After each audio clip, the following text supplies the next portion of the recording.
1400 বছর আগে হযরত উসমান গনি যুন্নুরাইনের লেখা কোরআন এখনো তুরস্কের মিউজিয়ামের ভিতরে আছে।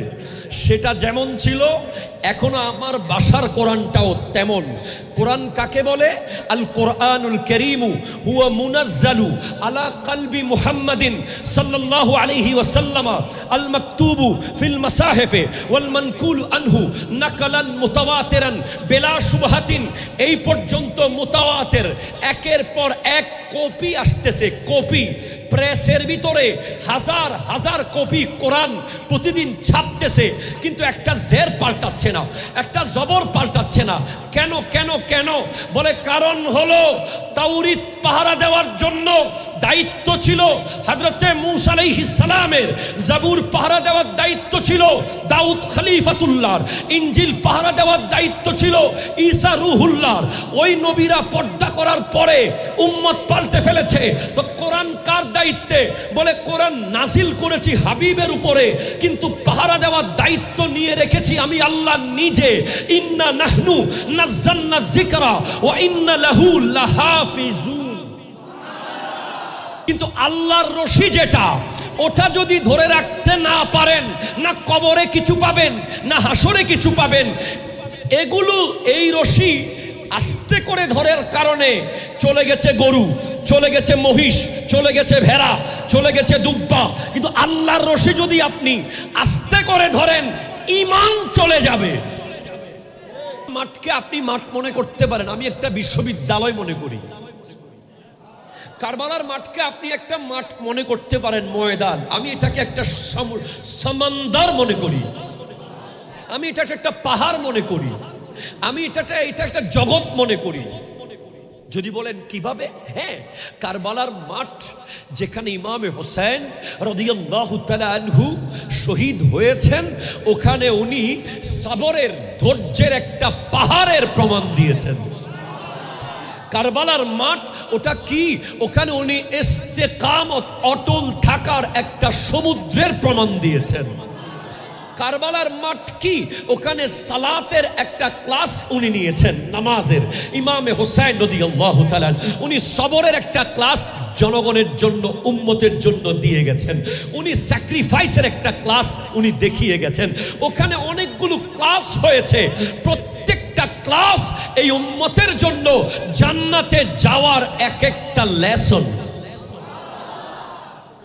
সুবহানাল্লাহ। হ্যাঁ, তাহলে কি করতে হবে? What we have to do?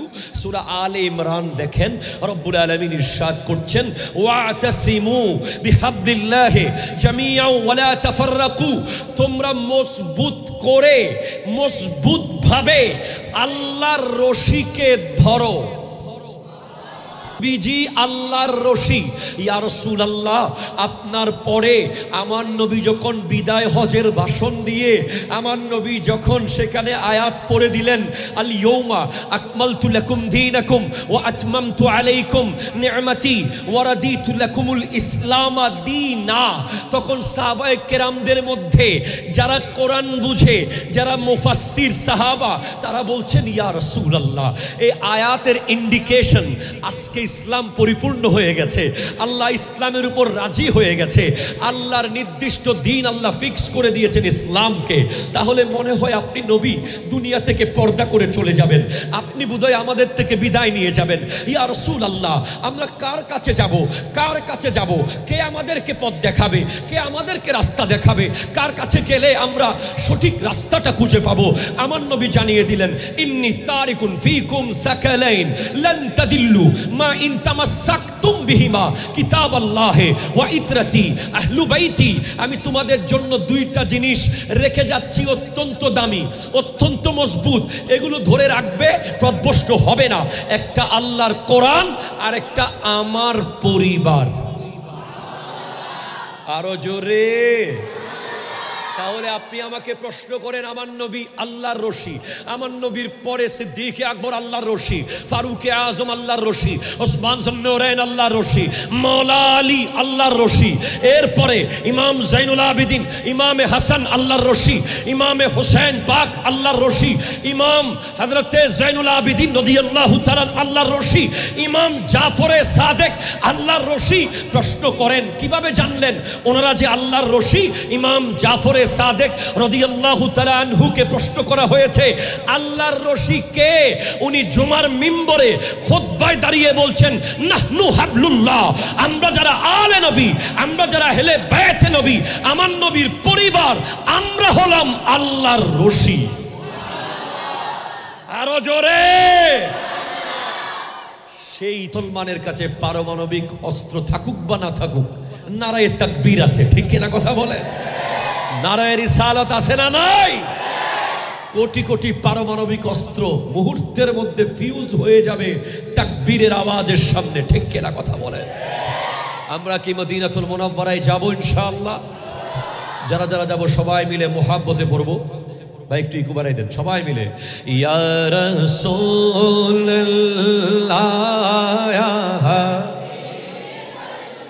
লা ইয়া রাসূলুল্লাহ ইয়া হাবিবাল্লাহ ইয়া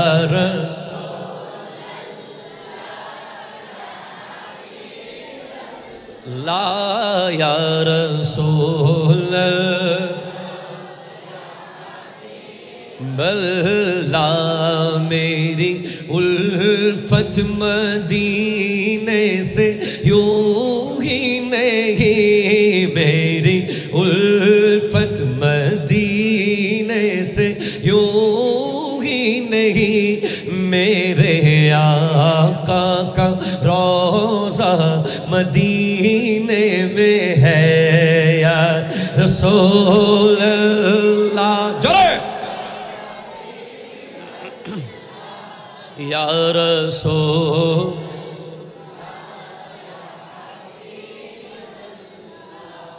या रसूल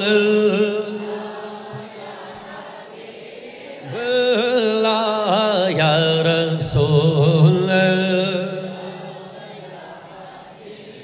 बल्ला। अर्श आज़म से जिसकी बड़ी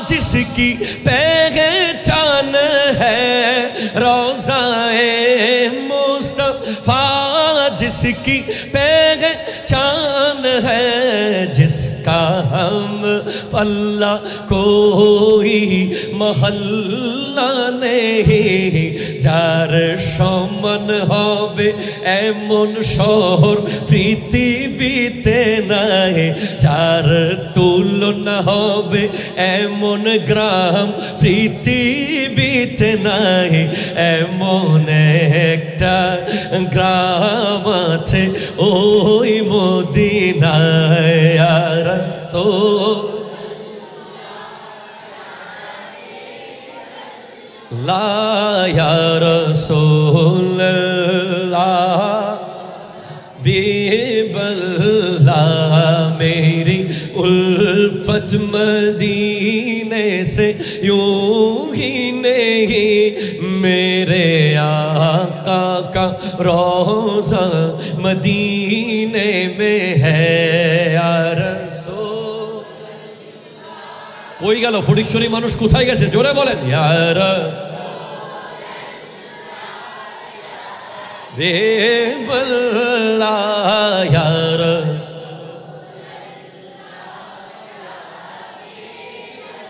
फिर मुझे सुबहानाल्लाह। তারপরে যদি মরণ আসে কোনো চিন্তা, মরণ কেন?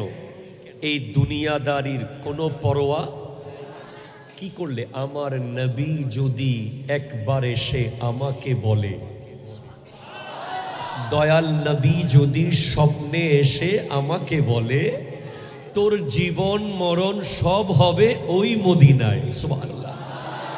এটার উর্দুতে শায়ের বলতে, ফির মুঝে মौत का कोई खतरा ना हो,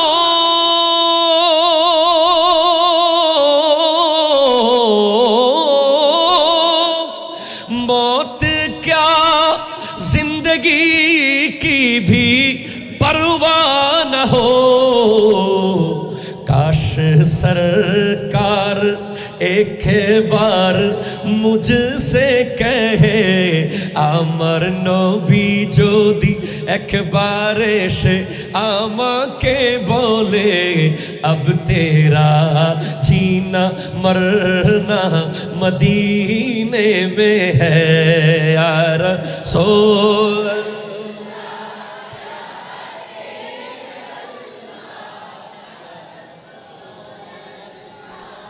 या हबीब अल्लाह या रसूल अल्लाह या हबीब अल्लाह।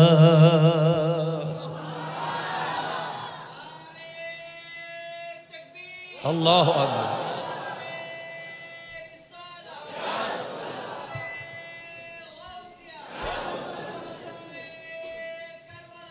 जिंदाबाद जिंदाबाद जिंदाबाद जिंदाबाद। আছে কিনা? তারা বলেছে কোনো নির্ধারিত বিষয় নেই, তা আমি আমার মতো করেই তিলাওয়াত করেছি দুখানা আয়াতে করিমা। একটি আয়াত হলো সূরা সফফাত থেকে, রব্বুল আলামিন ইরশাদ করতে লাগলেন সালামুন আলা ইলিয়াসিন। একটু জোরে বলেন সুবহানাল্লাহ। হযরতে ইলিয়াস নবী, ওনাকে সালাম দিচ্ছেন আমার আল্লাহ। আল্লাহ এভাবে কোরআনে সালাম দিয়েছেন নবীদেরকে, সালামুন আলা ইব্রাহিম, সালামুন আলা মূসা ওয়া হারুন, সালামুন আলাল মুরসালিন। জোরে বলেন সুবহানাল্লাহ। Please concentrate young people. আমার তরুণ যুবক ভাইদের জন্য একটা আলাদা সেশন থাকবে শুধু তাদেরকে নিয়ে, তাদের চুল, তাদের ড্রেস, তাদের বিহেভিয়ার, তাদের বাইক চালানোর নিয়ম, তাদের মোবাইল ফোনের অবস্থা, সব কিছু নিয়ে একটা কথা থাকবে। সেজন্য আমার যুবক ভাইদেরকে বলবো একটু মনোযোগ নিয়ে বসুন। সালামুন আলা ইলিয়াসিন, এটা যেই কথা, ইয়া ইলিয়াস সালাম আলাইকা, সেই কথা। একটু জোরে বলেন সুবহানাল্লাহ। সালামুন আলা মূসা ওয়া হারুন, যেই কথা, ইয়া মূসা সালাম আলাইকা, ইয়া হারুন সালাম আলাইকা, সেই কথা। সুবহানাল্লাহ জোরে বলেন। অর্থ এক, মূল ভাব এক, সেন্টেন্স ডিফারেন্ট। তবে আপনি প্রশ্ন করতে পারেন, হুজুর আজকে তো শুহাদায়ে কারবালার মাহফিল চলছে, আলে রাসূলের কথা চলছে, এখানে ইলিয়াস আলাইহিস সালামের কথা কেন? হ্যাঁ, আপনি যদি তাফসীরে কবির আল্লামা ফখরুদ্দিন রাজি রাহমাতুল্লাহ আলাইহি খুলেন, আপনি যদি ইবনে হাজার মক্কি সাওয়াইকুল মুহরিকা খুলেন, আপনি দেখবেন একটা তিলাওয়াতের মধ্যে এসেছে সালামুন আলা ইলিয়াসিন, এটার আরেকটা কেরাত হবে সালামুন আলা আলে ইয়াসিন। জোরে বলেন সুবহানাল্লাহ, জোরে বলেন, জোরে বলেন। সালামুন আলা আলে ইয়াসিন, অর্থাৎ ইয়াসিনের পরিবারের উপরে সালাম। ইয়াসিন কে?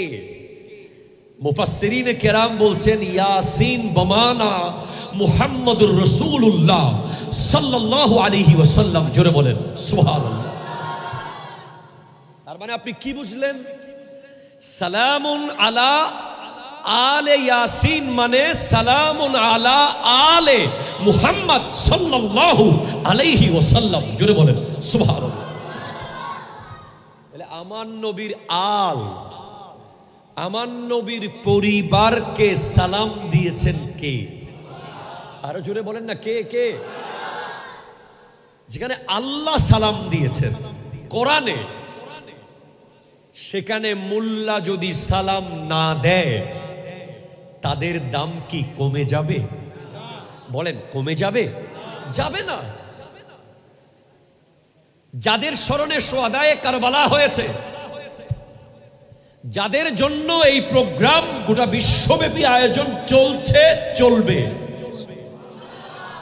ওনাদের শানে আমি বক্তব্য না দিলে, আমার মতো লক্ষ লক্ষ আলেম যদি বক্তব্য না দেয়, ওনাদের কিচ্ছু হবে না। কারণ ওনাদের শানে বক্তব্য দিয়েছেন এই পৃথিবীর সর্বশ্রেষ্ঠ খতিব আমার দয়াল নবী মুহাম্মদুর রাসূলুল্লাহ সাল্লাল্লাহু আলাইহি ওয়াসাল্লাম। জোরে বলেন সুবহানাল্লাহ। আমার নবী জিনাদের শানে বক্তব্য দিয়ে দিয়েছেন। আর কোন বক্তা ওনাদের শানে বক্তব্য না দিলে কোনো অসুবিধা হবে? পৃথিবীর কোন লেখক যদি ওনাদের শান না লেখে, ওনাদের কোনো অসুবিধা হবে? লিখেছেন কে? খুদ আল্লাহ কোরআনে ওনাদের শান লিখিয়েছেন। সেখানে কোনো মুআররিখ, কোনো ঐতিহাসিক যদি মাওলা আলীর শান না লেখে, সৈয়দা ফাতেমাতুজ জাহরার শান না লেখে, হাসান ও হুসাইন রাদিয়াল্লাহু তাআলা আনহুমার শান না লেখে, ওনাদের পরিবারের শান না লেখে, ওনাদের কোনো অসুবিধা হবে না। কারণ কোরআন ওনাদের শান লিখেছে। হ্যাঁ, তো আমাদের কি কাজ এখন? What is our duty? আমরা সোহাদায়ে কারবালা মাহফিল প্রত্যেক বছর করি, করছি, চলছে। আমরা কি বিরিয়ানির প্যাকেট নিয়ে বাসায় চলে গেলেই হবে? বলেন, হবে? হবে হবে অবশ্যই। এখান থেকে আমাদের একটা বিশাল লেসন আছে কারবালার। আরো জোরে ধরো ধরো ধরো, এমন ধরা ধরবে, মজবুত করে ধরবে। হুজুর, আল্লাহকে দেখি নাই, আল্লাহর রশি আবার কোনটা? এই রশি কোথায় পাওয়া যায়? এটা কি ফটিকচুরির কোনো বাজারে পাওয়া যাবে? এটা কি চৌমুহনীতে পাওয়া যাবে? এটা কি চট্টগ্রামের কোনো দামি মার্কেটে পাওয়া যাবে? এই রশিটা আবার কেমন? আমরা তো কত রশি দুনিয়াতে দেখেছি, যেই রশি দিয়ে আমরা অনেক গাছ বাঁধতে দেখেছি, বাঁশ বাঁধতে দেখেছি, রশি দিয়ে আমরা কোরবানির পশুর গলা বেঁধে নিয়ে এসেছি। এটা আবার কোন রশি যেটা মজবুত করে ধরবো? আমার নবীকে প্রশ্ন করা হয়েছে, আল্লাহর রশি কোনটা? আমার নবী ইরশাদ করতে লাগলেন, ইন্নী হাবলুল্লাহ, আমি মুহাম্মদুর রাসূলুল্লাহ হলাম আল্লাহর রশি। আরো জোরে, ইয়া রাসূলুল্লাহ।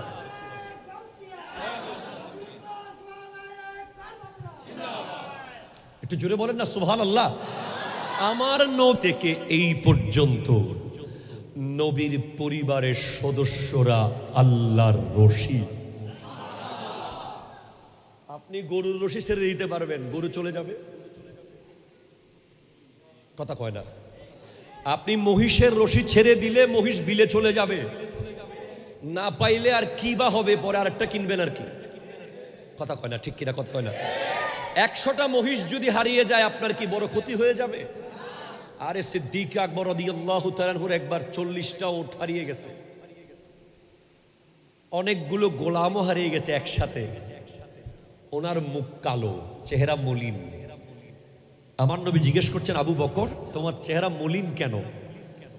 তোমার কি আপনাদের কষ্ট হচ্ছে?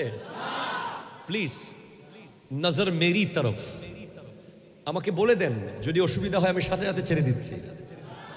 অসুবিধা হচ্ছে? আপনারা কি আর 10 মিনিট শুনবেন আমাকে? 10 মিনিট?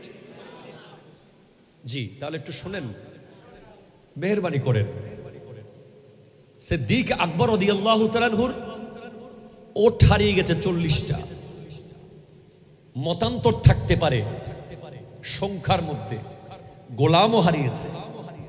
আমার নবী বলছেন, আবু বকর তোমার চেহারা দেখে মনে হচ্ছে যেন তোমার তাকবীরে উলা ছুটে গেছে। আল্লাহু আকবার, জোরে বলেন না। আমাদের দেশে 3 ক্যাটাগরির নামাজি আছে।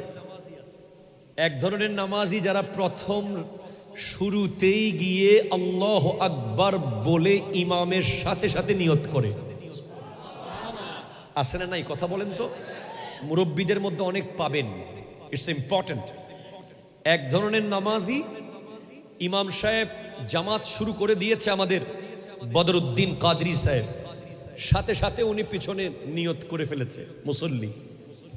আরেক ধরনের নামাজি উজু করতে করতে আসার খেতে খেতে এসেছে, কারণ উনি বৈঠকখানায় এতক্ষণ পুরো বিশ্বের খবর নিয়েছে না। কথা জোরে বলেন না, ঠিক কিনা? ওনার সাথে হোয়াইট হাউসে মিটিং ছিল অনলাইনে, ওনার সাথে জাতিসংঘের মহাসচিবের মিটিং ছিল। বৈঠকখানায় মিটিং শেষ করে আসতে আসতে তখন ইমাম সাহেব হুজুর 1 রাকাত শেষ করে উঠে গেছে। কথা কন না, ঠিক কিনা? জোরে বলেন। আরেক ধরনের নামাজি আছে একেবারে সালাম ফিরানোর, অথবা সালাম ফিরিয়ে ফেলেছে, ঠিক কিনা? জোরে বলেন। আহা, জামাত শেষ হয়ে গেল, এরকম নামাজি আছে না সমাজে? হ্যাঁ, আমি আপনাদেরকে একটু বলে দিই, প্রথম ক্যাটাগরির নামাজি যারা যারা সাথে সাথে নিয়ত করতে পেরেছে জামাতে, তাদের জন্য একটা পুরস্কার কবরে থাকবে। তারা কবরে যাওয়ার সাথে সাথে একটা অনেক বেশি সুন্দর, যেই সুন্দরের বর্ণনা দেওয়ার মতো ভাষা আমার নাই, যেই সুন্দরীর 2টা চোখ দেখলে আপনি এক দেখাতে 5000 বছর কেটে যাবে, এরকম একটা হুর কবরে বিয়ে দেওয়া হবে ওই ব্যক্তির সাথে। ওই ব্যক্তি জিজ্ঞেস করবে, কিরে তুমি কে? হঠাৎ আমি কবরে আসার সাথে সাথে তুমি চলে আসলে, তুমি কে? সেই সুন্দরী হুর বলবে, আমি তোমার নামাজ। আমার যুবক ভাইরা প্লিজ কনসেন্ট্রেট, আমি তোমার নামাজ। তো এত দ্রুত এসে গেলে কেন? ওই সুন্দরী হুর বলবে, তুমি যেভাবে আজান দেওয়ার সাথে সাথে একামতের আগে দ্রুত দুনিয়ার সব কাজ ছেড়ে মসজিদে চলে আসতে, আল্লাহ আমাকে অর্ডার দিয়েছে আমি যেন তুমি কবরে আসার সাথে সাথে তোমার খেদমতে চলে আসি। তখন ওই হুরের দিকে তাকাতেই, আপনি জাস্ট তাকাতেই দেখবেন যে কিয়ামত এসে গেছে। ওখানে আপনার 4-5 হাজার বছর যে কেটে গেছে আপনি বুঝতেই পারবেন না। পরে আপনাকে এইভাবে ডাকতে হবে, এই ওই সে আর তাকাইও না, ওঠো ওঠো ওঠো, আর দেখিও না, বাস। কেন ভাই, এই মাত্র দেখা শুরু করলাম, এত তাড়াতাড়ি ডাকেন কেন? আরে না, 5000 বছর হয়ে গেছে তুমি তার দিকে তাকায় আসো, এত সুন্দর। প্লিজ আমার যুবক ভাই, আপনি বুঝে নেন আপনি কোন ক্যাটাগরির মুসল্লি হতে চান।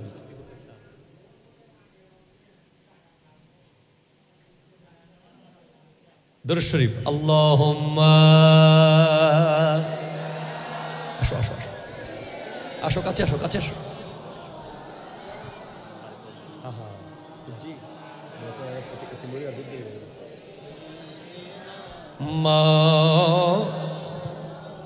সুবহানাল্লাহ ওয়ালহামদুলিল্লাহ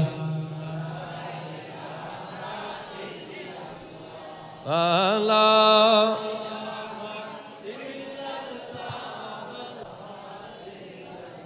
একটু চিৎকার দিয়ে বলেন না সুবহানাল্লাহ। অন টাইম নামাজ, জোরে বলেন সুবহানাল্লাহ। On time, on time. আজান দিয়েছে আপনি মসজিদে, কবরে যাওয়ার সাথে সাথে সাপ অসম্ভব, বিচ্ছু অসম্ভব, আগুন অসম্ভব, আপনার কবর থাকবে বাসর ঘর। সেখানে থাকবে ওই দুলহান যার কথা বলছি, সে এসে যাবে, সে আপনার নামাজ। জোরে বলেন সুবহানাল্লাহ। সিদ্দিক আকবর রাদিয়াল্লাহু তাআলা আনহুকে বলছেন, আল্লাহ, আমার নবী আবু বকর, তোমার তাকবীরে উলা কি ছুটে গেছে নাকি? তোমার মুখ কালো কেন? বলে ইয়া রাসূলুল্লাহ, আমার তাকবীরে উলা ছুটে নাই, কিছু ওঠ হারিয়েছে। বলে আচ্ছা তাই নাকি? বলে ইয়া রাসূলুল্লাহ, আমার কাছে তাকবীরে উলার মূল্য, মানে ইমামের সাথে সাথে আল্লাহু আকবার বলে তাকবীর এরে অ্যাটেন্ড করার, নামাজে দাঁড়িয়ে যাওয়ার মূল্য গোটা পৃথিবী পরিমাণ ওট যদি আমার থাকে, কেউ যদি বলে আমি 5 মিনিট পরে নামাজে গেলে সব ওট বেঁচে থাকবে, না হলে আমি সব হারিয়ে ফেলবো, 5 মিনিট আগে মসজিদে গেলে আমার সব ওট আমি হারিয়ে ফেলবো, আমি সমস্ত পৃথিবী যত বড় অত পরিমাণ ওট হারাতে রাজি, আপনার নবীর পেছনে প্রথম তাকবীর আমি ছাড়তে রাজি না।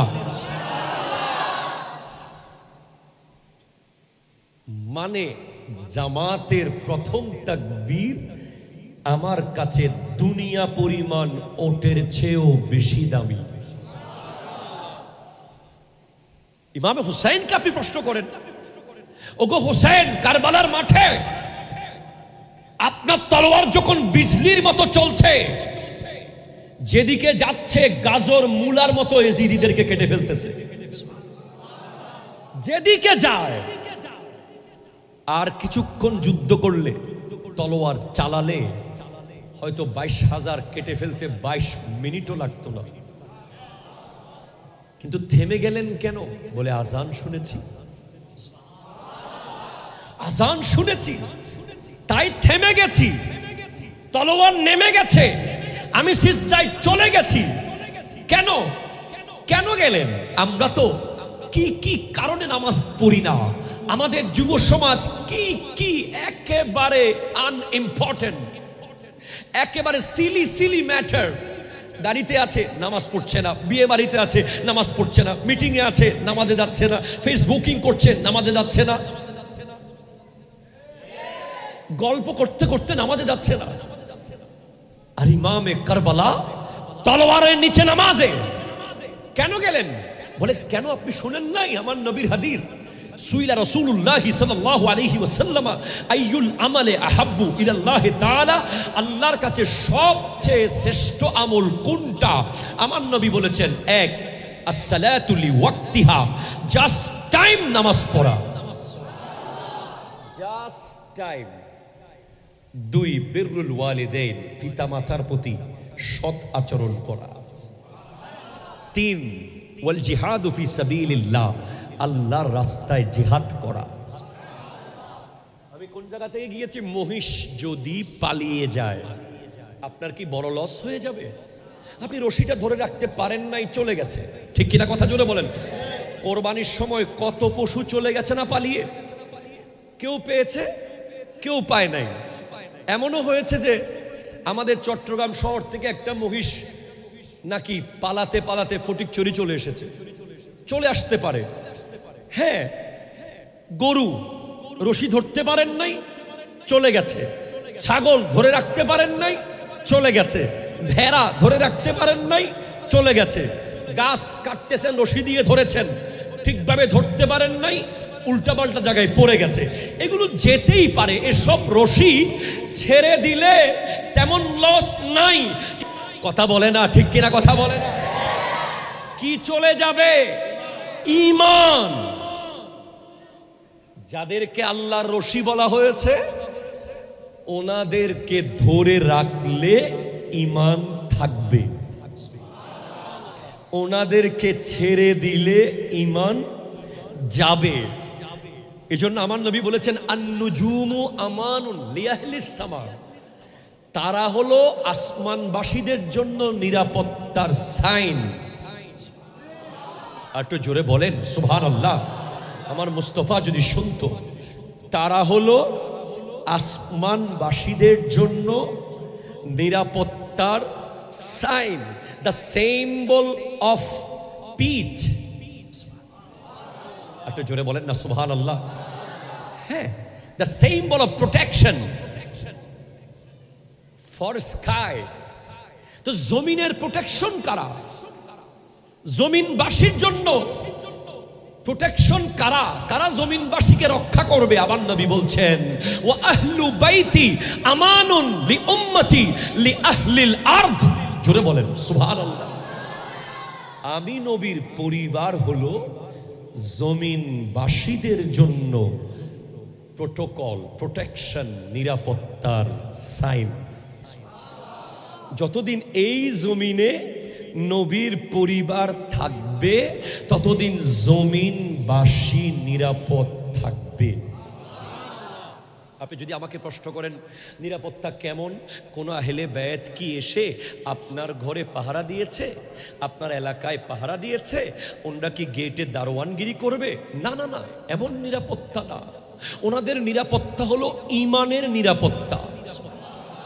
আপনার বডিতে আঘাত লাগলে আর কি হবে? হাত কেটে যাবে, পা ছিঁড়ে যাবে, আপনি মারা যাবেন, কিন্তু আপনার ঈমানে যদি আঘাত লাগে তাহলে আপনি মরলে মরতেই পারেন, সবাই তো মারা যাবে, কিন্তু ঈমান যদি মারা যায় তাহলে না কবরে কিছু আছে, না হাসরে কিছু আছে, কোথায় কিছু নাই। তাই আমি বলি আপনি পিএইচডি হোল্ডার হয়ে না মরেন বা মরেন কিচ্ছু আসে যায় না, আপনি মাস্টার্স হয়ে মরেন বা না মরেন কিচ্ছু আসে যায় না, আপনি এমফিল ডিগ্রি না নিয়ে মরে গেছেন কবরে কিচ্ছু আসে যায় না। কিন্তু আপনি যদি মুমিন না হয়ে মারা যান, মুমিন না হয়ে মারা যান, অনেক কিছু আসে যায়। আপনাকে ঈমানের দায়রার ভেতরে, আপনাকে ঈমানের চাদরের ভেতরে, আপনাকে ঈমানের সীমানার ভিতরে যারা বারবার টেনে নিয়ে আসে, যারা ধরে রাখে, তাদের নাম হলো আহলে বাইত আলে রাসূল। আরো জোরে বলেন সুবহানাল্লাহ। যারা আপনাকে বের হতে দেয় না, ঈমানের গণ্ডির বাইরে যেতে দেয় না, বারবার টেনে নিয়ে আসে। জোরে বলেন সুবহানাল্লাহ। যদি বলেন কিভাবে নিয়ে আসে, হ্যাঁ আমার নবী বলেছেন আমি দুটো জিনিস রেখে যাচ্ছি, একটা কোরআন, একটা আমার বংশধর। হ্যাঁ হ্যাঁ হ্যাঁ, আপনি কি জানেন যে তাওরীত পাল্টে গেছিল? কথা কয় না, তাওরীত পাল্টে গেছে। উম্মত ইচ্ছে মতো কথা ঢুকিয়ে দিয়েছে ভিতরে। তাওরীত কার উপর নাজিল হয়েছে? যুবক, একজন যুবক দাঁড়িয়ে বলো, তাওরীত কোন নবীর উপর নাজিল হয়েছে? হযরতে মুসা আলাইহিস সালাম। জোরে বলেন সুবহানাল্লাহ। ইটস ভেরি ইম্পর্টেন্ট নলেজ যুবকদের জন্য। জাবুর নাজিল হয়েছে দাউদ খলিফাতুল্লাহর উপর, সুবহানাল্লাহ জোরে বলেন। ইনজিল নাজিল হয়েছে ঈসা আলাইহিস সালামের উপর, আর কোরআন নাজিল হয়েছে আমার নবীর উপর। তাওরীত উম্মত পাল্টে ফেলেছে, আয়াত ইচ্ছে মতো ঢুকিয়েছে। জাবুর, ইনজিলের ভিতরেও উম্মত মনের মতো কথা ঢুকিয়ে দিয়েছে। কিন্তু কোরআন 1450 বছর ধরে একটা জের, একটা জবর, একটা পেশ, একটা অক্ষর পৃথিবীর কোন বাপের বেটা পাল্টাতে পারে নাই। ঠিক কিনা? কথা জোরে বলেন। পারছে? আরো জোরে পারছে? সেই আরো জোরে বলেন না রে ভাই সুবহানাল্লাহ বলেন। আল্লাহ, তুমি কি আন্দর কিল্লার প্রেসে গিয়ে দেখেছো কিভাবে ছাপায়? আল্লাহ, তুমি কি সৌদি আরবের মেশিনগুলোতে গিয়ে দেখেছো কিভাবে ছাপাচ্ছে? তুমি কিভাবে পাহারা দাও? বলে আমি আল্লাহ কিভাবে পাহারা দিই? আহায় হায়, তুই কোরআন খোল, তুই হাদিস খোল, তুই উলামায়ে কেরামের বক্তব্য দেখ, আমি আল্লাহ কোরআন কিভাবে পাহারা দিই। মুসা আলাইহিস সালামের কাছে হোসেন ছিল না। আরো জোরে বলে না সুবহানাল্লাহ, জোরে বলে না। ঈসা রুহুল্লাহর কাছে হোসেন ছিল না। দাউদ খলিফাতুল্লাহর কাছে হোসেন ছিল না। আর আমার নবীর কোরআন, আমার নবীর দ্বীন পাহারা দেওয়ার জন্য আমি আল্লাহ হাসান ও হোসেনকে বানিয়েছি, তার পরিবারকে বানিয়েছি। যদি মুসা আলাইহিস সালামের কাছে হোসেন থাকতো, তাওরীত পাল্টাতে পারত না। যদি ঈসা আলাইহিস সালামের কাছে হোসেন থাকতেন, ইনজিল পাল্টাতো না। দাউদ আলাইহিস সালামের কাছে যদি হোসেন থাকতেন, তাহলে পাল্টাতো না। কথা কোন না, ঠিক কিনা? জোরে বলেন না। কিন্তু আমার নবীর কাছে হোসেন আছে। যুগে যুগে হোসেন তার পরিবারের কোন না কোন সদস্যের ভেতর দিয়ে দাঁড়িয়ে যাবে কোরআন রক্ষা করার জন্য। ও ভাই সুবহানাল্লাহ জোরে হন না বাজি। দাঁড়িয়ে যাবে, পৃথিবীর কেউ কোরআন আয়াত পাল্টাতে পারবে না। আবার হোসাইন জিন্দা হয়ে যাবে। কি হয়েছে হুজুর? হ্যাঁ হয়েছে, হ্যাঁ হয়েছে, হ্যাঁ হয়েছে। কিভাবে হয়েছে? যখন কারবালার মাঠে এজিদের কি দোষ ছিল? সে তো সাহাবার ছেলে, সে তো মুসলিম, তার মাথায় পাগড়ি, তার খেমায় জুমা, সে নামাজ পড়েছে, তার অনুসারীরা নামাজ পড়েছে, তাহলে তার বিরুদ্ধে যুদ্ধ কেন করতে হলো? তাকে মানতে পারলাম না কেন? কোরআন বলছে ইন্নামাল খামরু ওয়াল মাইসিরু ওয়াল আনসাবু ওয়াল আজলামু রিজসুম মিন আমালিশ শায়তান, নিশ্চয় মদ জুয়া এগুলো শয়তানের কাজ, ফাজতানিবুহু, এগুলো বাদ দাও। এজিদ বলছেন না, মদ খাওয়া যাবে। আরো জোরে বলে। হোসাইন বলছেন মদ খাইলে কোরআনের আয়াতের বিরুদ্ধে চলে যেতে হবে। কোরআনের আয়াতের বিরুদ্ধে যাওয়া যাবে না, প্রয়োজনে গলা দেব। আরো জোরে বলেন না সুবহানাল্লাহ। কোরআন বলছে ওয়াস্তাঈনু বিস-সাবরি ওয়াস-সালাত ইন্নাল্লাহা মা'আস সাবিরিন, তোমরা নামাজ এবং সবর এবং নামাজ থেকে সাহায্য নাও। আরো জোরে বলেন সুবহানাল্লাহ। আজকের দিনে এই ঘটনাটা না বললেই নয়। আজকে আমার সাথে একটা ঘটনা হয়েছে ভাই, বিশ্বাস করেন অলৌকিকত্ব কাকে বলবো আমি। আমার গাড়ি যেটা আমি নিয়ে এসেছি গোপালঘাটা, আমার মাদ্রাসার সামনে বালুর একটা টাল আছে, ওই টালের মধ্যে এভাবে ব্যাক গিয়ারে এনে গাড়ি ঘোরানোর সময় পাট করে গাড়ির ভেতরে যে অ্যাক্সেল ভেঙে গেছে ডিরেক্ট। আমরা সবাই নিশ্চিত যে গিয়ার বক্স চলে গেছে। গিয়ার বক্স চলে গেলে গোপালঘাটা থেকে গাড়িটা একটা পিক আপ দিয়ে রশি বেঁধে নেওয়া ছাড়া কোনো উপায় নাই। সাথে সাথে আমি জামিয়াতে ফোন করে 511 টাকা দিয়ে দিয়েছি খানকা শরীফে, এবং লিখিয়েছি যে ওই স্লিপটার মধ্যে গাড়ির নিরাপত্তা, এবং ওখানে মাদ্রাসায় একটা রুমের ভিতরে আমি সাথে সাথে নামাজে দাঁড়িয়ে গেছি। ওয়াস্তাঈনু বিস-সাবরি ওয়াস-সালাত। যদি গিয়ার বক্স চলে যেত হয়তো লাখখানেক টাকা লেগে যেত আমার আজকে। কিন্তু আমি জানি আল্লামা তৈয়ব শাহ কিবলা রহমতুল্লাহ আলাইহি বলেছেন ইস হাত সে দেনা है, ইস হাত সে লেনা है। এই হাতে দিবেন, এই হাতে নিবেন। জামিয়াতে এই হাতে দিবেন, এই হাতে নিবেন।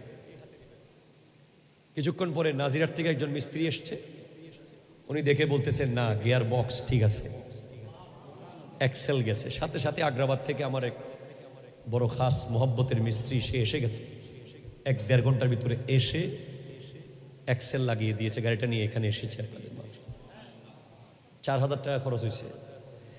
এটা বড় কথা না, আমি আপনাকে বলছি আপনি ট্রাই করে দেখিয়েন। যে কোনো বিপদ আসবে সবর এবং সালাত, আর জামিয়া তো আছেই। আপনি আমাকে বেদাতি বলবেন না মুশরিক বলবেন আমি জানি না, তবে জামিয়ায় 111 টাকার পাওয়ার আমার এই গোটা জিন্দেগির প্রতিটা পরদে পরদে দেখেছি। আপনারা অনেকেই দেখেছেন হয়তো, এত এফেক্টিভ। আল্লাহু আকবার। বিশ্বাস করেন এই নিয়ামত আমরা পেয়েছি। আমাদের বাপ দাদা কেউ হয়তো কোনো জায়গায় এমন সিজদা করেছে যেই সিজদার ফলাফল আল্লামা সিরিকুটি বাংলাদেশে এসেছে। কোন এক পূর্বপুরুষের দোয়া অথবা আল্লাহর নবীর কোন এক স্পেশাল নজর অথবা সাহাবায়ে কেরামের কোন এক দোয়ার নজর, কিছু একটাই বাঙালিদের উপরে আছে যার ফলাফল স্বরূপ আল্লামা সিরিকুটি এসেছেন, যার ফলাফল স্বরূপ আমরা গৌসুল আজম মেজবান্ডারিকে পেয়েছি, গোলাম রহমান কিবলাকে পেয়েছি। হায় হায় হায়, আমি সব কাজে লাগাচ্ছি না। আমি বলতেছি ওগো গৌসুল আজম মেজবান্ডারি, আপনার এলাকা থেকে কি আমি গাড়ি টেনে টেনে নিয়ে যাব? সুবহানাল্লাহ জোরে বলেন ভাই। হ্যাঁ আমি আপনাকে সেটা বলছি। ওয়াস্তাইনু বিস-সাবরি ওয়াস-সালাত ইন্নাল্লাহা মা'আস-সাবিরিন। ইমাম হুসাইনের সফর শুরু হয়েছে সবর দিয়ে।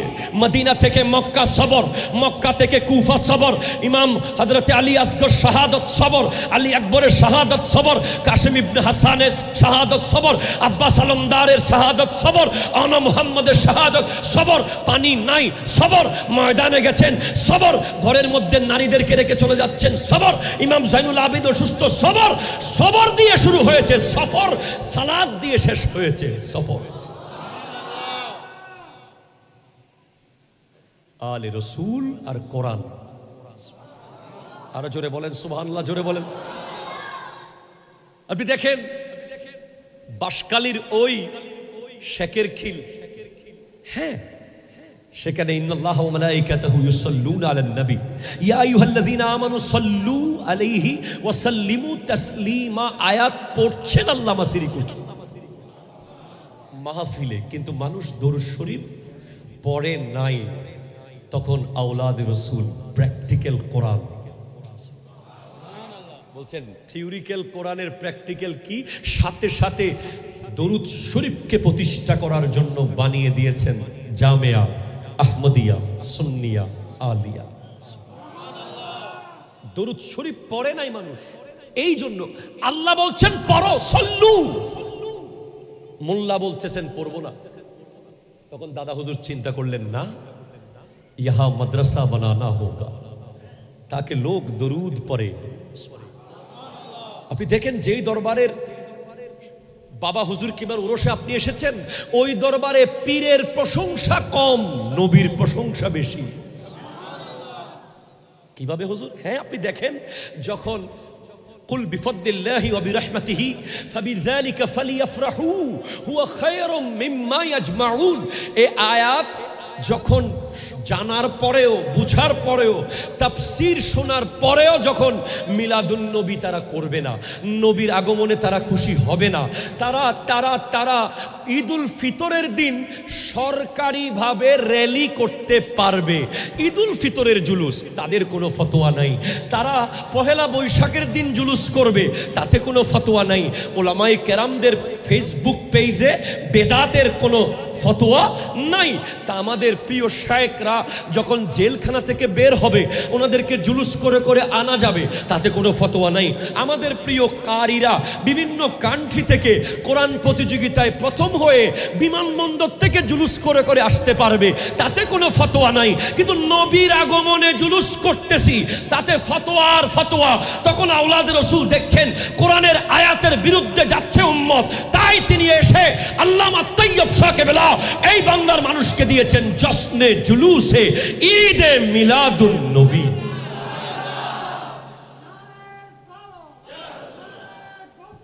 ইয়া ওস্তাদ দস্তগীর,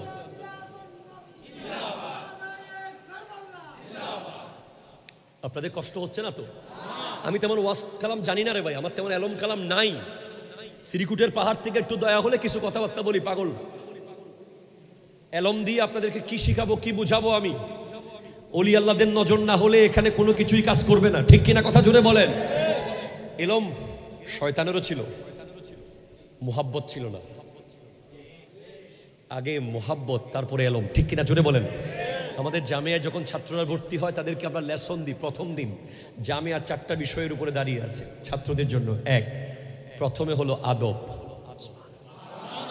আরো জোরে বলেন সুবহানাল্লাহ। 2 নম্বর হলো আকীদা, 3 নম্বর হলো ইবাদত, 4 নম্বর হলো এলম, অথবা 3-এ এলম 4-এ ইবাদত। কিন্তু প্রথম 1-2 এর মধ্যে ইলম বইপত্র নাই। প্রথম 1-2, 1 নম্বর হলো আদব, 2 নম্বর হলো আকীদা। হ্যাঁ আমি আপনাকে বলছি, আবার যখন আপনি দেখলেন না মুসলমানের মসজিদে দেখশি পাতিল, দেখেন নাই আপনারা? আমরা অনেক জায়গায় দেখেছিলাম, অনেক মানুষ আমাদের মতো ভাইয়েরা মসজিদে থাকতেছে, খাচ্ছে, ঘুমাচ্ছে, দেখেন নাই আপনারা? হ্যাঁ, দাওয়াত দিচ্ছে ইসলামের। কোরআন বলছে ওয়ালতাকুম মিনকুম উম্মাতুন ইয়াদউনা ইলাল খায়র ওয়া ইয়া'মুরুনা বিল মারুফ ওয়া ইয়ানহাউনা আনিল মুনকার। তোমাদের মধ্যে একটা দল থাকবে যারা মানুষের কাছে গিয়ে গিয়ে দ্বীনের দাওয়াত দেবে। তবে এখানে বলা নাই তারা মসজিদে থাকবে, ওখানেই খাবে দাবে, ডেকসি পাতিল ওখানে ধুবে, ওখানে পুকুরে আবার মাছবে, ওখানে আবার মশারি টাকিয়ে ঘুমাবে। এমনটা কেমন জানি লেগেছে আমাদের, ঠিক কিনা কথা জোরে বলেন। তখনই আওলাদ রসুল পীর বাঙ্গাল আল্লামা সাবের শাহ কেবলা এসে দিয়ে দিলেন দাওয়াতুল খায়র, প্র্যাকটিক্যাল কোরআন। জোরে বলেন সুবহানাল্লাহ। যখনই দেখবেন যে কোরআনের আয়াতকে কেউ বিকৃত করছে, কেউ নিজের মতো করে চালিয়ে দিচ্ছে, তখনই আপনি দেখবেন আওলাদ রসুল এসে কোরআনের প্র্যাকটিক্যাল একটা ইনস্টিটিউট করে দেবে। আরো জোরে বলেন না সুবহানাল্লাহ। যখনই আপনি দেখেছেন না কিশোর গ্যাং, কথা কোনা ঠিক কিনা জোরে বলেন। তরুণ যুবকরা নিজের বাপ মা সারা জীবন খাওয়াইছে, তাদেরকে অভিভাবক না বানাইয়া অমুক ভাই সমুক ভাইয়ের ছবি দিয়ে বলে প্রিয় অভিভাবক। আছে না নাই কথা বলেন। কিশোর গ্যাং, প্রিয় অভিভাবক, তরুণ যুবকরা কেউ অমুক ব্লক, কেউ সমুক ব্লক, কেউ অমুক দল, কেউ সমুক দল, কেউ আর্জেন্টিনা ব্লক, কেউ ব্রাজিল ব্লক, কেউ ইন্ডিয়া ব্লক, কেউ পাকিস্তান ব্লক, কেউ এই রাজনৈতিক দল, কেউ ওই রাজনৈতিক দল, কেউ এই ব্যক্তির টিম, কেউ ওই ব্যক্তির টিম। যখন তরুণরা বিশৃঙ্খল, কোন দিকে যাবে তারা, তাদের আসলে যাওয়া উচিত কোন রাস্তায়, এই অবস্থা যখন হয়েছে, ওয়াতাসিমু বিহাবলিল্লাহি জামিআ ওয়ালা তাফাররাকুর প্র্যাকটিক্যাল দিয়েছেন গাউসিয়া কমিটি বাংলাদেশ। হাত তুলে বলেন ঠিক কিনা বলেন, আরো জোরে বলেন ঠিক কিনা বলেন। গাউসিয়া কমিটি বাংলাদেশ হলো আল্লাহর রশি, কারণ এটা আওলাদ। গাউসিয়া কমিটিকে ধরা মানে আওলাদ রসুলকে ধরা। আবার গাউসিয়া কমিটি এটা কিন্তু তৈয়বিয়া কমিটি না, এটা তাহেরিয়া কমিটিও না, এটা গাউসিয়া কমিটি। জোরে বলেন সুবহানাল্লাহ। গাউসে পাকের নামে, কেন? ওনার উপরে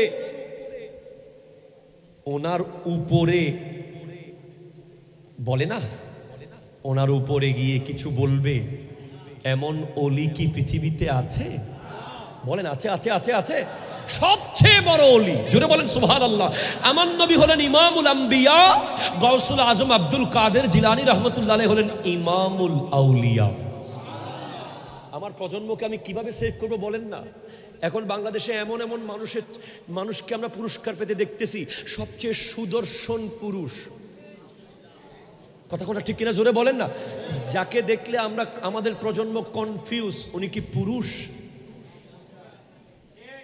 কত যুবকরা কথা বলো, ঠিক কিনা কথা বলো। আমার প্রজন্মকে আমি বাঁচাবো কিভাবে?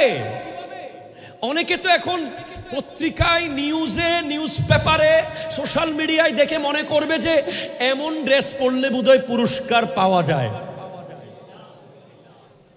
আমার মুরব্বীরা অনেকে বুঝে নাই, রিসেন্টলি বাংলাদেশে একটা পুরস্কার দেওয়া হয়েছে, সবচেয়ে সুদর্শন পুরুষের পুরস্কার। যারা পত্রিকা পড়ে, যারা ইলেকট্রনিক মিডিয়া দেখে, সেখানে দেখবেন আপনারা এই পুরস্কারটা যিনি নিয়েছেন, আমি ওনার বিরুদ্ধে কিছু বলতেছি না, ওনার সাথে আমার কোনো দ্বন্দ্ব নাই। তবে উনি যে ড্রেস কোডটা মেনটেন করেছেন, একটা নারীদের ড্রেস উনি পরেছেন, উনি মেকআপ করেছেন, ওনার কপালে উনি মহিলাদের যে বিউটি পার্লার থেকে সেজে আসে ওভাবে করে সেজেছেন। তখন আমার প্রজন্ম কি মনে করবে? আমার প্রজন্ম তো জানে যে সুদর্শন পুরুষ কে, যার মাথায় টুপি থাকে, যার মুখে দাড়ি থাকে, যার গায়ে পাঞ্জাবি থাকে, যার মাথায় পাগড়ি থাকে, যার চেহারায় ওযুর চিহ্ন থাকে। কথা জোরে বলো, ঠিক কিনা জোরে বলো। যার চেহারায় ফজরের নামাজের কারণে ঝলক মারবে, যার চেহারা জোহরের নামাজের কারণে ঝলক মারবে, যার চেহারা আসর মাগরিব ইশার কারণে ঝলক মারবে, যে তাহাজ্জুদের জায়নামাজে বাতি হয়ে যাবে। গাউসে পাক আব্দুল কাদের জিলানী রাহমাতুল্লাহ আলাইহি বলেছেন, রিজালুন ফি হাওয়াজিরহিম সিয়ামুন ওয়া ফি যুলামিল লায়ালি কাল্লালি। আমার উম্মত তো তারা যারা দিনের বেলায় রোজা রাখবে আর রাতের বেলায় তাহাজ্জুদের জায়নামাজে আলোর মতো জ্বলতে থাকবে। আরো জোরে। কাকে আপনি সুদর্শন পুরুষের পুরস্কার দিচ্ছেন? আপনি ওই ব্যক্তিকে সুদর্শন পুরুষের পুরস্কার দেন যার আগাগোড়া নবীর সুন্নাহ আছে। ঠিক কিনা কথা জোরে বলেন না? হ্যাঁ, শুধু সুদর্শনের পুরস্কার দিলে হবে না, আরো বহু পুরস্কার চালু করতে হবে এই দেশে। ঠিক কিনা কথা বলেন? যিনি 40 দিন লাগাতার জামাতে নামাজ পড়েছে, পুরস্কার চালু করার দরকার আছে না নাই? যেই ব্যক্তি জীবনে 100টা কোরআন খতম দিয়েছে, সুবহানাল্লাহ জোরে বলেন। যেই অফিসার জীবনে কোনোদিন ঘুষ খায় নাই, কথা কয় না, ঠিক কিনা জোরে বলেন না? যেই ব্যক্তি জীবনে কোনোদিন দুর্নীতি করে নাই, যেই ব্যবসায়ী কোনোদিন মাল সিন্ডিকেট করে মানুষের ক্ষতি করে নাই, কথা বলেন ঠিক কিনা জোরে বলেন। এখন কি বলবো, কোন দিকে বলবো বলেন? আমার নবীর হাদিস, লানা রাসূলুল্লাহ সাল্লাল্লাহু আলাইহি ওয়াসাল্লাম আর রাজুলা ইয়ালবাসু লিবসাতাল মারাতি ওয়াল মারাতু তালবাসু লিবসাতাল রাজুলি। আই হাই হাই, আমার নবীর লানত, নবীর বদদোয়া আছে তাদের উপরে যে সমস্ত পুরুষ নারীদের মতো ড্রেস পরে। আছে না এই যুগের যুবকরা, আছে না, মাথার মধ্যে কানের মধ্যে দুল দেয়, হাতের মধ্যে চুড়ি পরে, গলার মধ্যে চেইন পরে। ঠিক কিনা কথা জোরে বলেন? কথাবার্তা বলে নারীদের স্টাইলে। হ্যাঁ, আবার কিছু নারীরা আছে যাদের শাড়ি ভালো লাগে না, কথা কোন ঠিক কিনা জোরে বলেন? যাদের বোরকা ভালো লাগে না, যাদের আগাগোড়া লেবাস ভালো লাগে না, পুরুষের মতো জিন্স পরতে হয় স্মার্ট হওয়ার জন্য, পুরুষের মতো টি শার্ট পরতে হয় স্মার্ট দেখানোর জন্য, তাদেরকে জানিয়ে দেবেন ওদের উপরে আল্লাহর নবীর বদদোয়া, ওদের জন্য আল্লাহর নবীর লানত আছে। যার উপরে নবী রাজি নাই তার ঘরে তো আযাব আসবেই। ঠিক কিনা কথা জোরে বলেন? তার ঘরে না, তার এলাকায় আযাব আসবে, তার দেশে আযাব আসবে। আজকে মাইলস্টোন স্কুলের বিমান দুর্ঘটনা দেখার পরেও যদি মা বোনরা পর্দা না করে, ওই কোভিড-19 পরেও যদি আমরা পাল্টাতে না পারি, বিএমডিপুর আগুনের পরেও যদি আমাদের জীবন না পাল্টায়, ওই বঙ্গবাজারের আগুনের পরেও যদি আমরা না পাল্টাই, ওই বড় বড় শপিং মল পুড়ে যাওয়ার পরেও যদি না পাল্টায়, ওই হসপিটালে আগুন লাগার পরেও যদি না পাল্টায়, ওই মাইলস্টোনে বিমান পড়ে যাওয়ার পরেও যদি না পাল্টায়, এই পৃথিবীর কোনো কিছু আমাদেরকে আর পাল্টাতে পারবে না। আমাদেরকে না পাল্টাইলে আযাব আরো আসবে। ঠিক কিনা কথা জোরে বলেন? তহের শাহ সাহেব কিবলা, আপনি যদি আমাকে জিজ্ঞেস করেন, হুজুর আপনি একটু শার্ট প্যান্ট পরে, একটা জিন্সের প্যান্ট পরে, একটা রয়্যাল এনফিল্ড নিয়ে একটু ফটিকছড়ি রোড দিয়ে গেলে অসুবিধা কি? কোনো অসুবিধা নেই। কে আমাকে কি বলবে? আমি নিজের টাকা দিয়ে কষ্ট করে কিনে পরবো, অসুবিধা কি? না, আমি পড়তে পারবো না, কারণ আমার এই চেহারা আল্লাহ রসুলকে দেখাবো তা তো আছেই, আগে আওলাদের রসুলকে দেখাতে হবে। কথা বলেন না, ঠিক কিনা জোরে বলেন না? আপনি আমাকে বলতে পারেন, হুজুর আপনি একটু করে, হ্যাঁ একটা কি বলে আপনার এই যে যুবকদের মতো একটু ব্রিজের উপরে দাঁড়িয়ে আড্ডা মারতে পারেন না? না, আমি পারি না। একটু একটা সিগারেট নিয়ে একটু দুইটা টান দিতে পারেন না? না, আমি পারি না। আপনি একটু করে সেলুনে গিয়ে ওই আমার ভাইদের স্টাইলে নেইমার কাটিং চুল কাটতে পারেন না? না, আমি পারি না। আপনি একটু করে এভাবে ওভাবে চলতে পারেন না? না, আমি পারি না।